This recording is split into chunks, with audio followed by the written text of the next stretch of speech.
What if I told you there was a football league that openly and unapologetically hates Americans and has ironclad rules that specifically prohibit them from playing in their league? And even further, what if I told you I totally get it? Yes, there is a league that intentionally keeps Americans out of it, and I will tell you all about it. Now, before we get into that league that hates America, you have to understand who invented football. And if you're a red-blooded American who is already triggered, you're about to get even angrier. Canadians invented football. Oh my God. Yes, the football you see today that is nearly a $30 billion entity, those apologizing maple syrup producing goose lovers north of the border invented it. You see, back in the 19th century, Americans tried coming up with a game that was a mix of rugby and soccer because, you know, soccer sucks. At the exact same time, Canadians wanted to do the same because even they recognized how much soccer was trash. Word got across the borders and some guy at Harvard had a friend at McGill University in Canada, and a football game was arranged between the two in 1874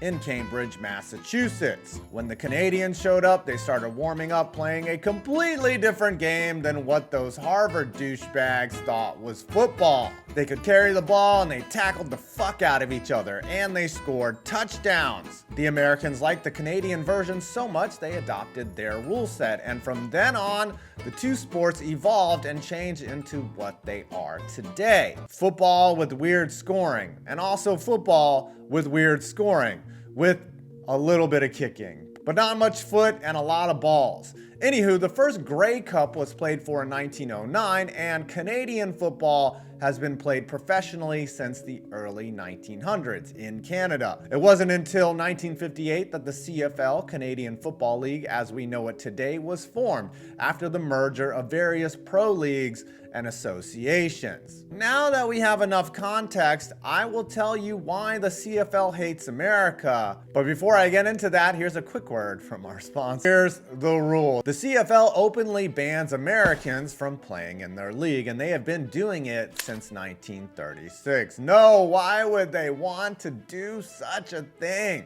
They have what is called the game rule ratio, which ensures that not only a team's roster of 45 players have at least 21 Canadians on it, but also the maximum number of Americans a team can have is 19. Yes, Americans are named specifically in the rule. They also limit the number of global players on a team to just one. So if you are a Swede and the Alouettes already have a German on their team, likely kickers, the CFL hates you too. Oh, and get this, of the 12 players a team has on the field, yes, the 12, 7 of them better have a Canadian passport. Yes, at least 7 starters on the field have to be Canadian. It's like if Notre Dame mandated that 45% of their athletes be Irish Catholics, or Duke basketball mandating that 45% of their players be extremely goofy, or the Falcons mandating that 45% of their players be chokers, or the WNBA. You get it. Problems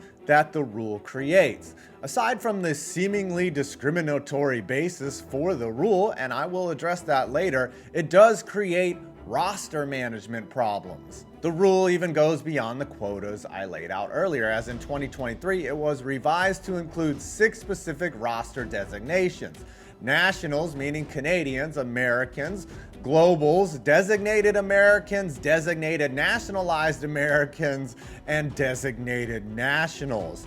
And each of those names has its own rule set. For example, a designated American is a non-starting American player who can only replace an American player.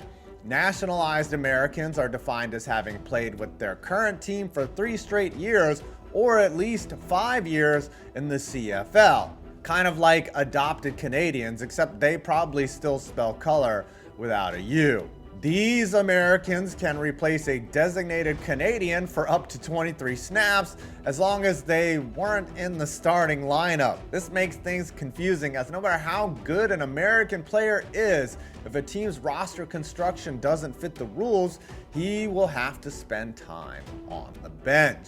For example, American Kadeem Carey is arguably one of the CFL's best running backs, recording 19 touchdowns since entering the CFL in 2019. But he doesn't always start or has to come off the bench simply because he isn't Canadian. Could you imagine if in the NFL, Saquon Barkley did not get snaps for no other reason than he wasn't born in the USA? So why do they do this? The league's official position is that the ratio is necessary to keep the game uniquely Canadian. Though it may sound discriminatory, I get it. If you've ever been on vacation in a foreign country and seen an American just go off on a hotel employee, and trust me, you have, you kind of see where the Canadians are coming from. That isn't the actual reason, but yeah, Americans are assholes. Since the CFL's inception, they knew they were going to have to compete with American football, and they wanted to draw some distinct differentiators. So they came up with the game rule ratio to keep their sport Canadian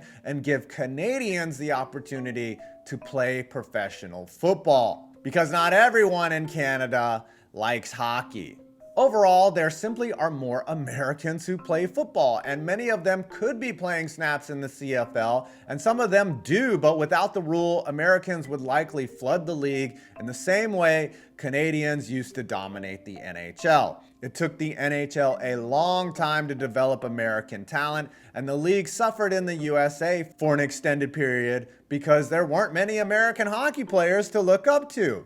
Now we have Austin Matthews. Honestly, I don't blame them for wanting to keep it their thing because the CFL is always going to compete with the NFL and hockey for eyeballs. They need to develop players that understand their game from their rule set, their intricacies, and from a position of limited opportunity. Young Canadians grow up idolizing Canadians, and it keeps their product homogenous and strong. So should they just get rid of this rule? Many will argue that the rule prevents the best product from being on the field, but it also protects the product too. Look at Johnny Manziel, who tried to come into the league and didn't even behave long enough to finish a complete season. The game rule ratio ensures that over half of the people out there instinctually understand what is going on, why the fuck this receiver gets a literal head start before the play, and what a rogue is. The CFL doesn't actually hate America. In fact, there are 487 total CFL players.